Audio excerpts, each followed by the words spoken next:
Ladies and gentlemen, welcome to the Grand Finale Podcast, the greatest podcast on earth, broadcasting live from Calgary, Alberta.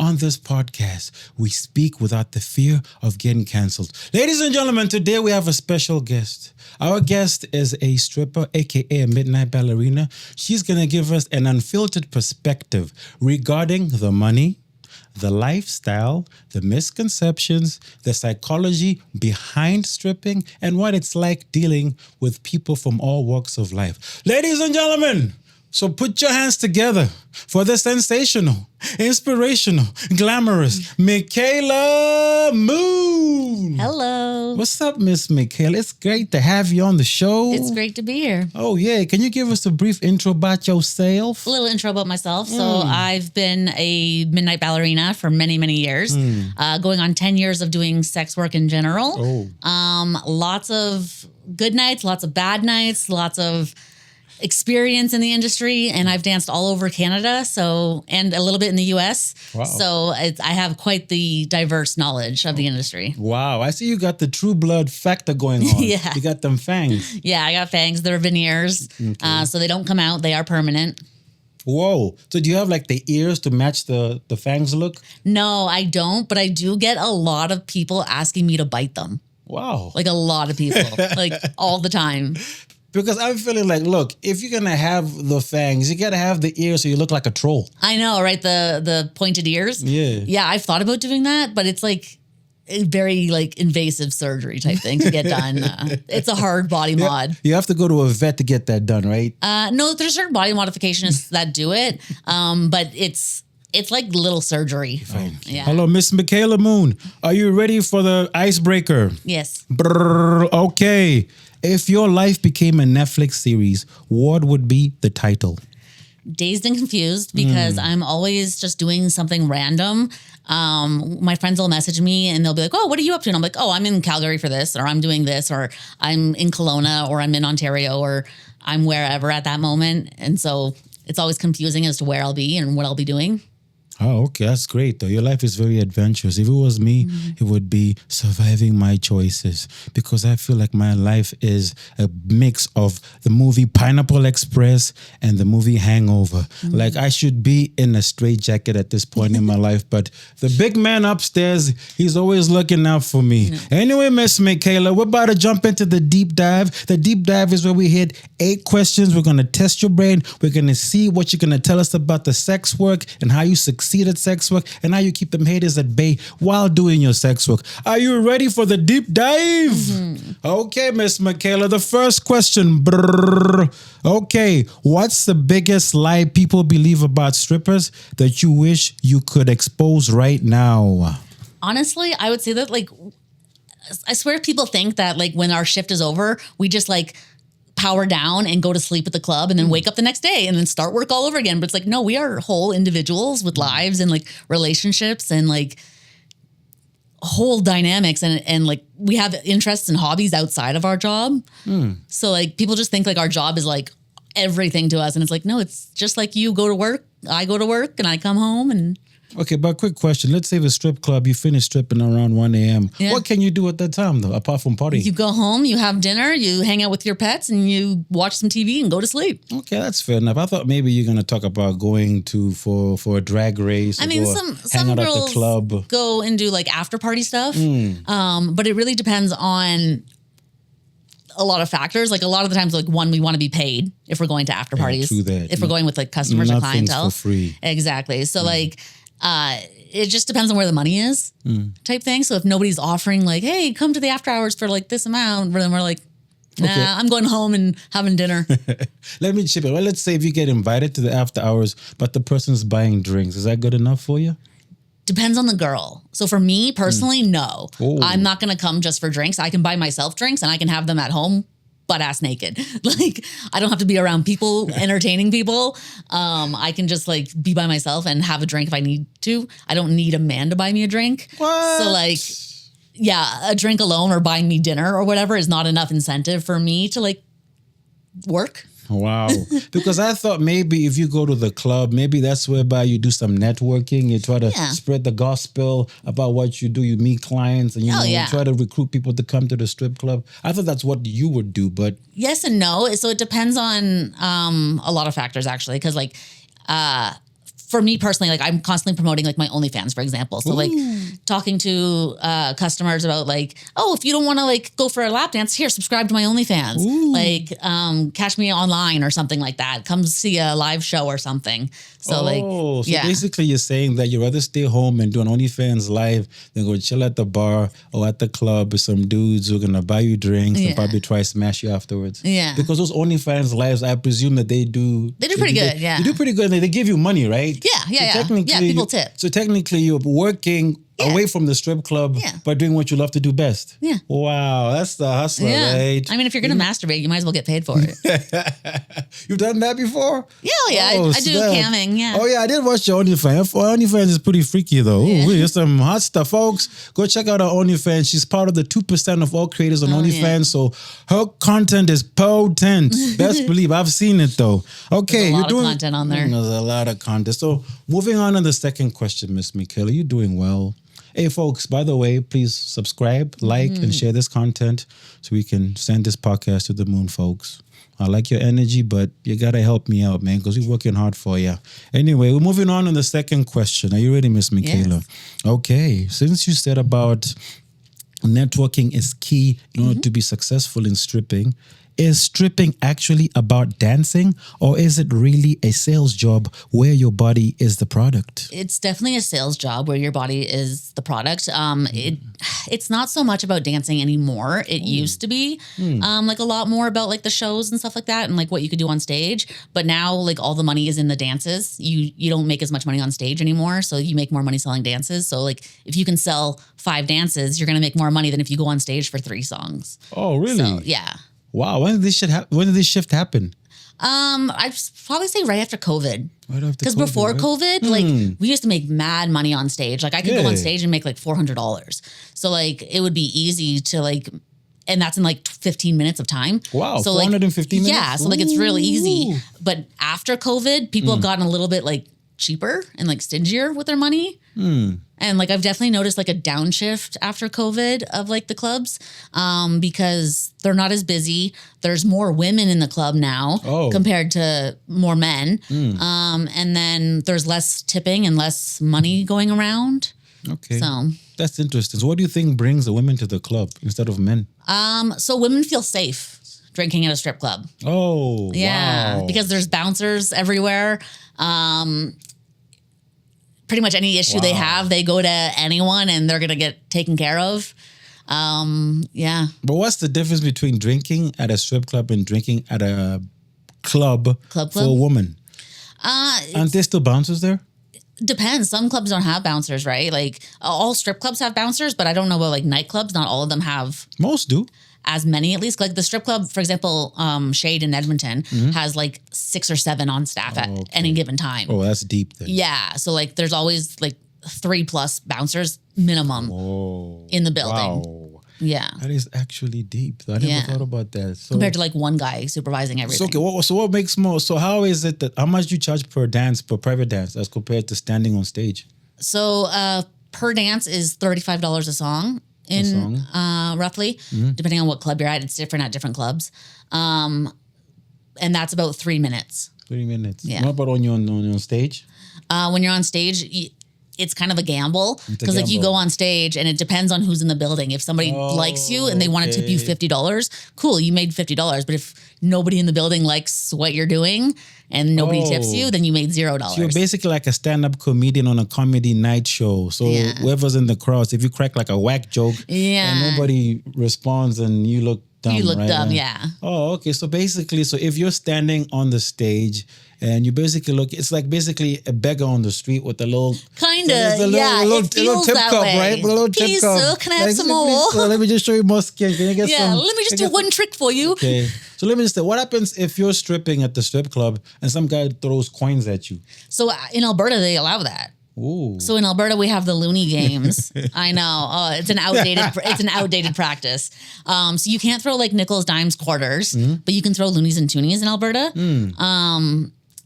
So that's why like the loony games exist, where girls will like roll up a poster and you can like throw the loonies in the poster and stuff like that and win prizes. But isn't that a bit like disrespect? Well, just if you're dancing, Personally, some guy throws a loony, hits you in the eye. Oh, 100%. And like there's and then you fall off and then you look like a jackass, man. there's guys who will like heat the loonies under the table and then throw the loony after heating it with a lighter. There's one guy I can think of. His name is Vagina Man. I don't know his actual name, but he wants you to sit like full spread because he wants to throw the loonies right at your clit. Oh. Yeah. At the club? And let that happen? At the club, yeah. Is it like a private dance or just like no, like on the stage, like in front of everybody. Yeah. Wow. Okay, let's move on to the next question. Okay, since the it seems like the strip club is a very competitive area, so this lines up to the next question. What separates the dancers who make serious money from the ones who barely make anything? Honestly, it's a lot of investing into yourself. You can tell when a girl takes care of herself versus when a girl doesn't. If a girl comes in with no makeup, hair's a mess, whack ass tattoos and stuff like that, like you're probably not going to go to that one. But the girl with like the boob job, the nice tattoos, the hair extensions, the makeup fully done, you're going to go to her. True that. So it just depends on what people like too. Okay. So like if you adhere to like societal beauty standards, you're going to make more money because it's more accepted across many people versus if you go for like a very goth alternative look, you're only going to attract people who are attracted to that. But aren't you the goth girl though? I'm kind of, yeah. So I'm alternative, but like I'm like a alternative Barbie in the sense of like I am very like hyper feminine and like my tattoos are all very colorful. So they're very like welcoming and like I'm not covered in all black ink. If I was covered in all black ink, I would look very aggressive. Yeah. And people would be like, ooh, a little standoffish, you know? But like I have 4 face tattoos and people just don't notice. 4 face tattoos? Yeah. Wow, that's so deep. Yeah. Wow, okay. But but from what you just said, you're talking about the appearance factor. Yeah. What about like the saleswoman factor, like how you talk to the clients? Confidence is everything. So how do you, because I'm sure there's some women who are pretty to look at, but when you talk to them, they're like empty vessels. And then some women who are just okay, but when they give a lap dance, they know how to engage with the man conversation-wise. And I think a lot of guys, when they go to the strip club, they're also looking for that conversation aspect. A lot of them are. That's why buyouts exist. So you can like pay for like time and then just sit there and talk versus doing like an actual lap dance. But some guys just want women that are like out of their league.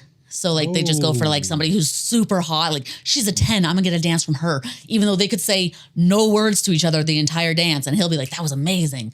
Okay. So it just depends on the customer. Because I thought like, so when you give a lap dance, do you usually talk to the person to engage them? Just to maybe bite their ear, maybe, you know. I get a little bit like, nothings? Yep, sweet nothings for sure. I tend to crack a lot of jokes when I do lap dances. So like, especially depending on the customer, I'll ask like questions like, oh, like if you could have any job in the world, what job would you have? And then like they'll tell me and we'll go back and forth about that and like just open conversation up a little bit because like a lot of men do just want to talk. They genuinely just want to have a conversation. They want to feel heard. They want to feel like they're wanted. They want to feel like they are adored. Like they just want to feel something, right? So do you see yourself as a relationship counselor to some degree? Yeah, I would say that for sure. Like whenever somebody asks me what my job is and I don't know if it's safe to say what my job is in front of them, I'll say like I'm a relationship counselor. Like a relationship therapist, right? Like when I just bought my car, they think I'm a relationship counselor. So how many marriages and relationships do you think you've saved through your line of work?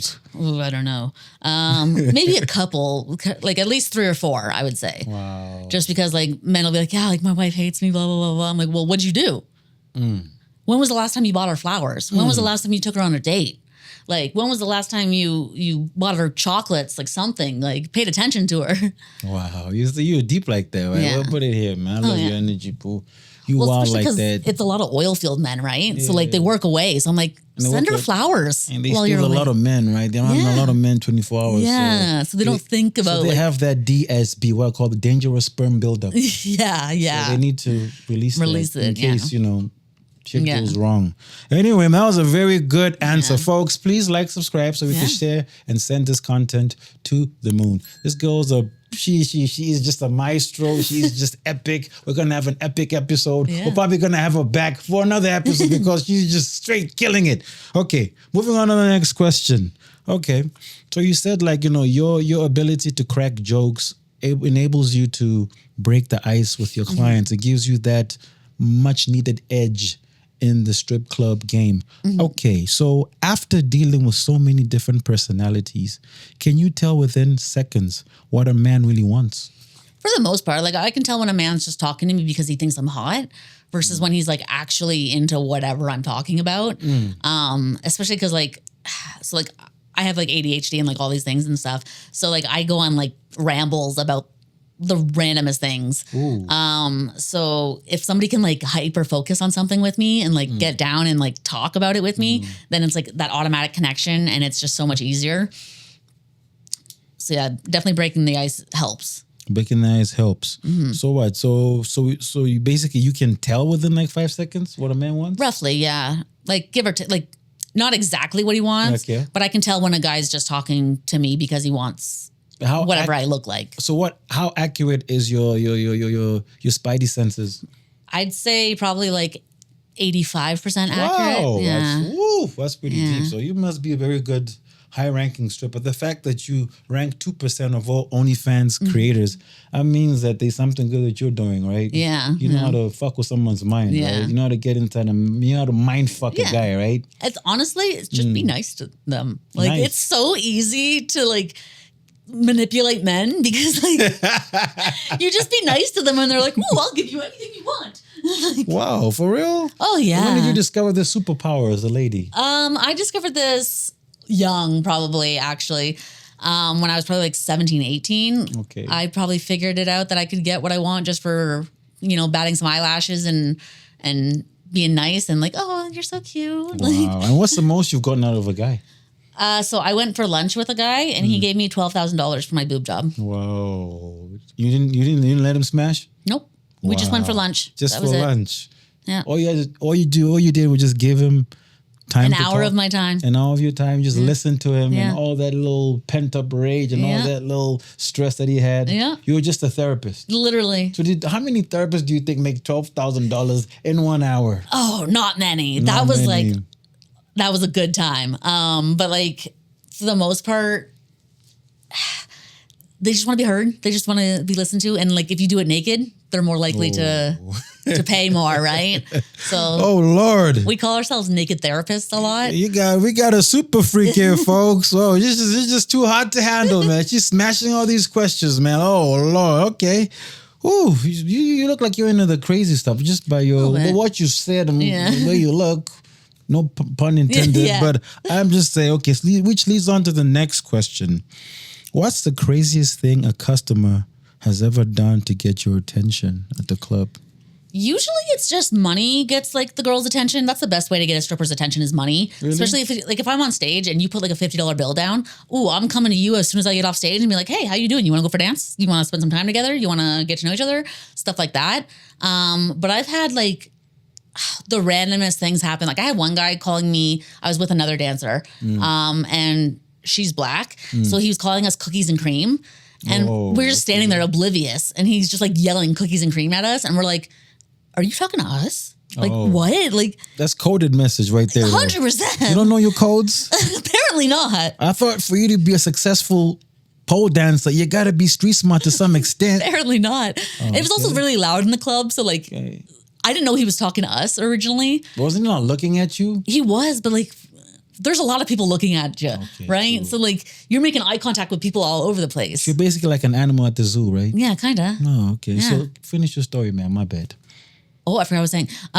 So he kept calling us cookies and cream. And then we like, finally, like he came up to us. He's like, I've been calling you. And we're like, we didn't know.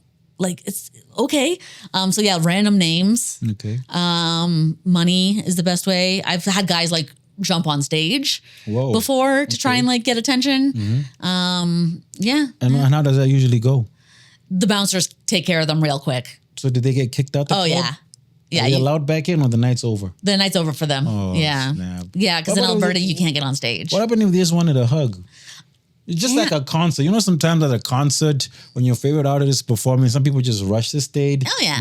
They hug the performer, and then they get back to the crowd. So it's actually a big like risk because in Alberta, the dancers when they're naked, you have to be within like 3 feet away from everybody in the bar. You can't touch anybody. So if somebody were to like come up and hug me while I was on stage like naked, I could get a $5,000 fine.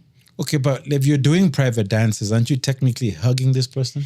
So the rule in Alberta is I can touch you, you can't touch me. Why is that so?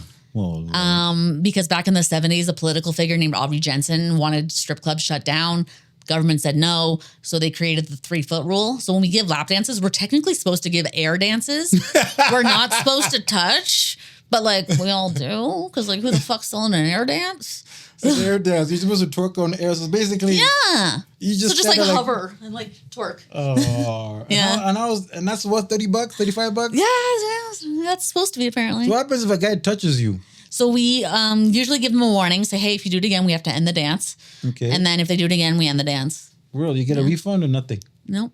No. No What about refunds. if they do that, then they ask for another dance, No. and then they keep touching you again? Or No, you kick them out. you kick them out. Yeah. Okay, so you mentioned that to get a girl's attention at the club is money. Money. But do you ever find like good-looking guy? Are you naturally drawn Oh, to yeah. good-looking Like there's guys? definitely been times where like I've been on stage and I've just Yeah. been like, oh, hold on a second. You cute. Come Yeah. here. Like, Because I'm sure it works the opposite way for you 100%. too, right? Yeah. You're still human. You're not immune to 100%. a There's definitely good-looking cute guys person. that come into the bar. Okay.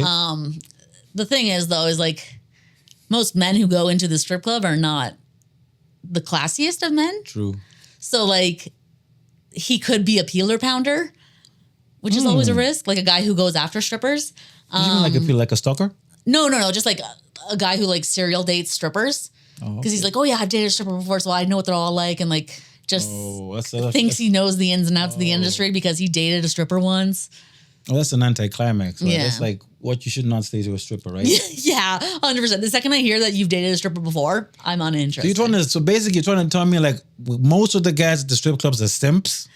No, not all You of just them. said like most of the guys are like Not all of them. And simps aren't bad. I like simps. Simps are good for business. for business, but Yeah. not for personal dating, right? To a degree, I like my men to obsess over me, but I don't want like someone who's kind of like a sissy. Yeah, sissy. Like I want still like a manly man. Okay, true. Yeah. So have you ever had this scenario whereby you gave somebody a lap dance and then they try to follow you like a stalker? Not really. They tend to just like separate ways. Like they understand that like I'm working.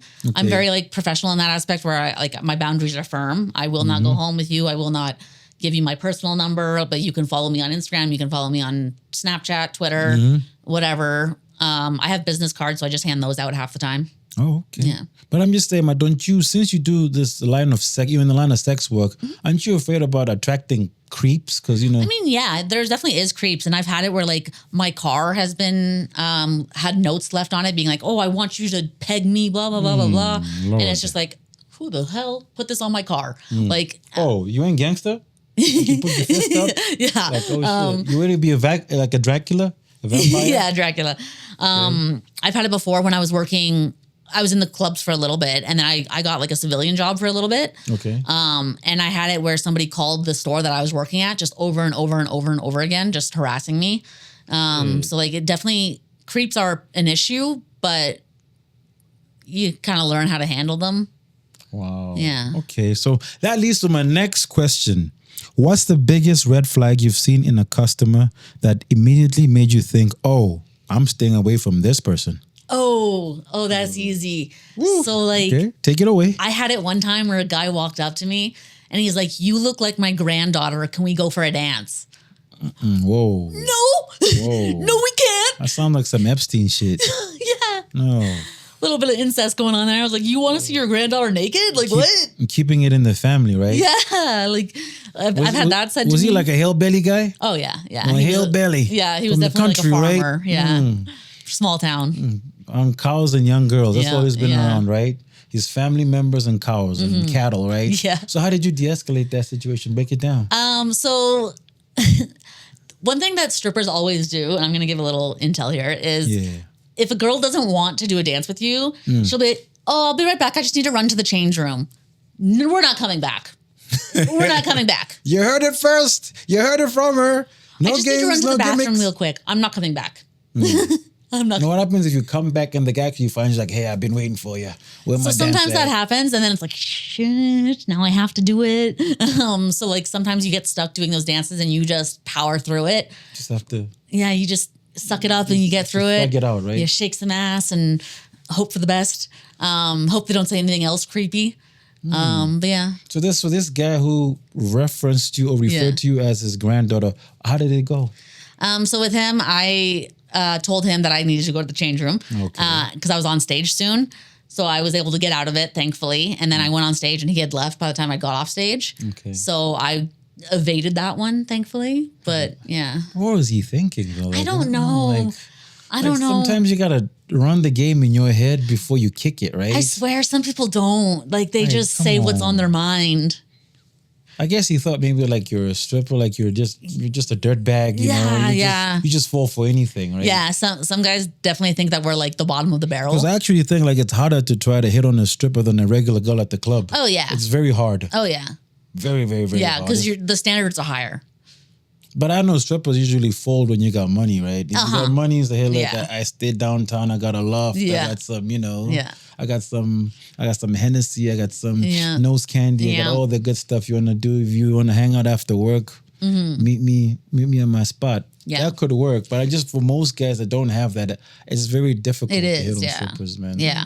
Strippers are definitely a higher level of like you have to impress. Why is this the norm? Because we can pay for it ourselves. I actually thought you were gonna say it's because you get hit on by guys all the damn time. We do get hit on by guys all the time. But it's mostly like, what's a man gonna do that I can't do for myself? Like I'm daddy, like I take care of myself. I pay all my own bills. I do XYZ.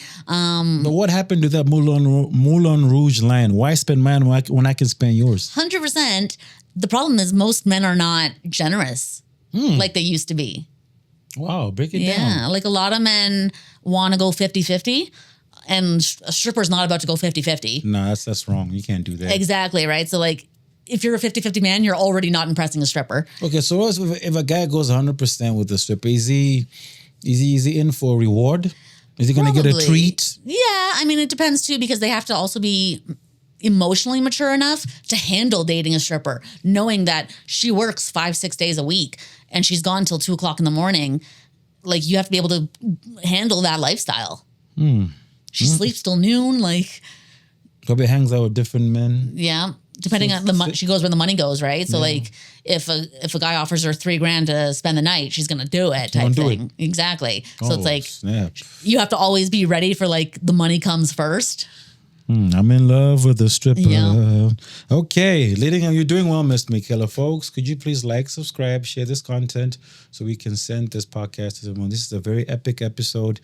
You will not be disappointed. I worked hard for this, and I know Miss Makayla's worked even harder. So please, I need you to help me so we can make this the greatest episode in Canada and the world. Okay, moving on to the next question. Okay. Does being a stripper make it harder to trust people because you learn that money can make people act completely differently? I would say it makes it harder to trust people, but not because money makes people act differently. I would say it's because we see like the worst of the worst. Like we have guys come into the club, they'll buy a lap dance or whatever, which is fine. They'll tell us about their wife, their kids, their home life, their this, that. But then at the end of the night, they're like, hey, can you come home with me? Oh. Sir, you just told me all about your at-home life. I'm not helping you cheat on your wife. So then you start to kind of get like a little bit jaded towards men. Okay. Because you see the worst of the worst. So do you think that is driven by the fact that they don't see you as a person, they see you as a piece of meat? Yeah, I think a little bit stems from that because they just see it as like, oh, like you're just going to go wherever the money goes. But like we still have morals and like code of ethics and stuff like that. Like we still have beliefs and stuff that we adhere to. So yeah, it's just a lot of men think that you'll just do whatever if there's money's right. Okay. And a lot of men too think that you have like a genuine connection.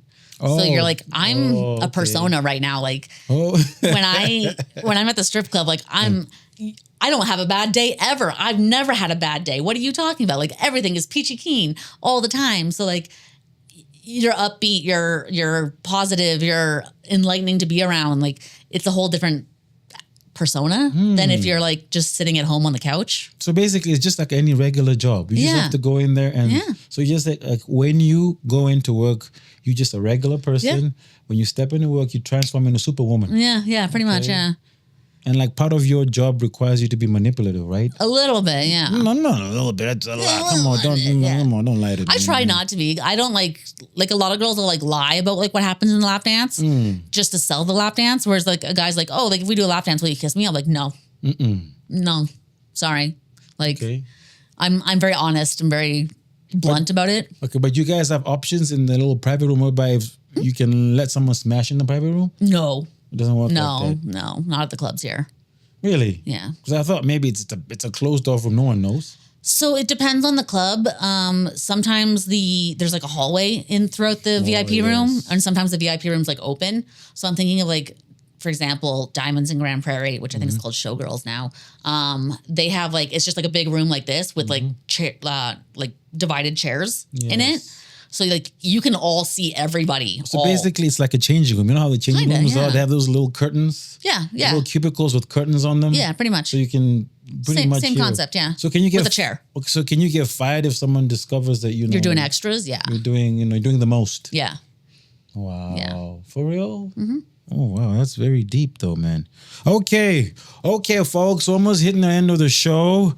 Miss Makayla, you've done well. You've blown our minds. You've told us stuff that would have never known in 1,000 years.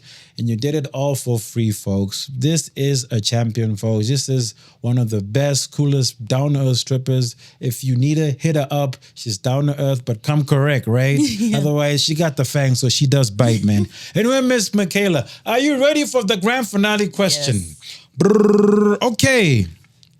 This one's a bit deep, so I'm gonna hit you with it. Okay. When you look beyond the money, the attention, and the lifestyle, what has stripping taught you about yourself and about people that you'll carry with you for the rest of your life?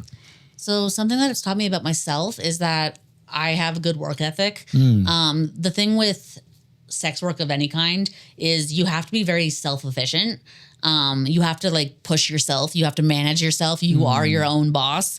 So like you have to hold yourself accountable and like you have to set your own goals. And like when you reach those goals, celebrate them. When you don't reach them, hey, what did we do wrong? What did we like fix it? Something that it's taught me about others is that people can be not what they seem. So like a lot of times, especially like in stripping, one thing I can think of distinctly is like the girls are very like catty with each other. So very like nice to each other's faces, but then behind closed doors, like they talk about each other behind each other's backs all the time. So it's like, you hated her yesterday. Now you're best friends. Like, okay. So it just taught me that like, don't look into it too deeply. And like somebody could mean something to you that you don't mean to them. Fake love. Yeah. Wow. That's very deep. I never thought about that. Okay. Ooh wee. Yeah. So you're saying that basically, as you've been in the game for a long time, you're basically your own pimp? That's the first part like you said. essentially. You have to self-motivate. So you don't have a manager, right? Strippers don't have managers, do you? So yeah, in Alberta they do. There is an agency that like runs them all. So there's like Ontario is different. Ontario doesn't have an agency. So in Ontario, the girls run themselves, but in Alberta, the agency runs the girls. So they don't like hold us accountable type thing, but we have to like contact them to book the clubs. Because when you work in Alberta, you work all over Alberta. So you travel around. You don't just work at one club. So in order to get bookings, you have to like call the agency and be like, hey, I want to go to Red Deer. I want to go to Calgary. I want to go to Grand Prairie, and I want to go to Fort Mac. So do they pay for the trips, or you got to pay for yourself? We pay for it all ourselves. They don't pay for anything. They just take 15%. Damn. Yeah. So what stops you from going solo? Literally not allowed. Oh, that's why you literally not allowed. Yeah. Oh, that's why you said what you said. Okay, that's why you switched to OnlyFans. Yeah. Because you get to keep more, right? I get to keep more. Yeah. So that's why. Oh, okay. So you only do it every now and then. Oh, okay. Anyway, Miss Makayla, you've been phenomenal, folks.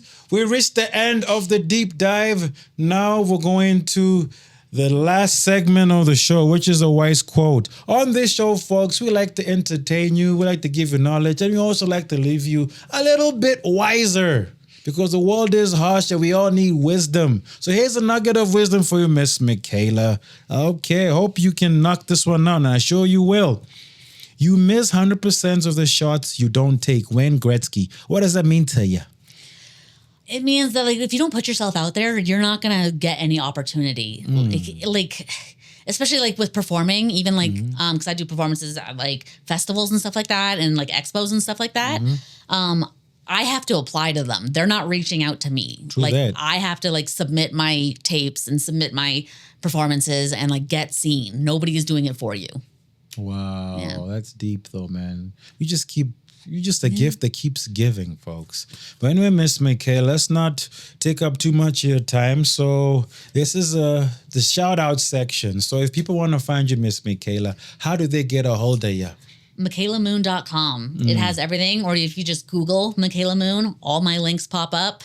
My website is the best way about going through reaching me. So definitely MakaylaMoon.com. So which platforms are you on? Everything. I'm on Instagram, Twitter, TikTok, Facebook, ManyVids, Clips for Sale, OnlyFans, Fansly, Pornhub. Pornhub? Yeah, I'm on Pornhub. Oh, shit. Yeah. You're like the super bitch of sex work, right? Yeah. Damn, you just do everything, Chatterbait, right? yeah. You're like the jack of all trades of sex work. Yeah, I've literally. never met someone like that before. I've done every level of sex work. Okay, So. folks, about to close the show. Miss Makayla, thank you. You've been phenomenal. If anybody wants to be on the Grand Finale Podcast, please hit me up on Instagram at the Grand Finale Podcast. Ladies and gentlemen, you guys have been phenomenal. It was nice hanging out with you. I love you, but I gotta leave you. Peace. Until next time. 1.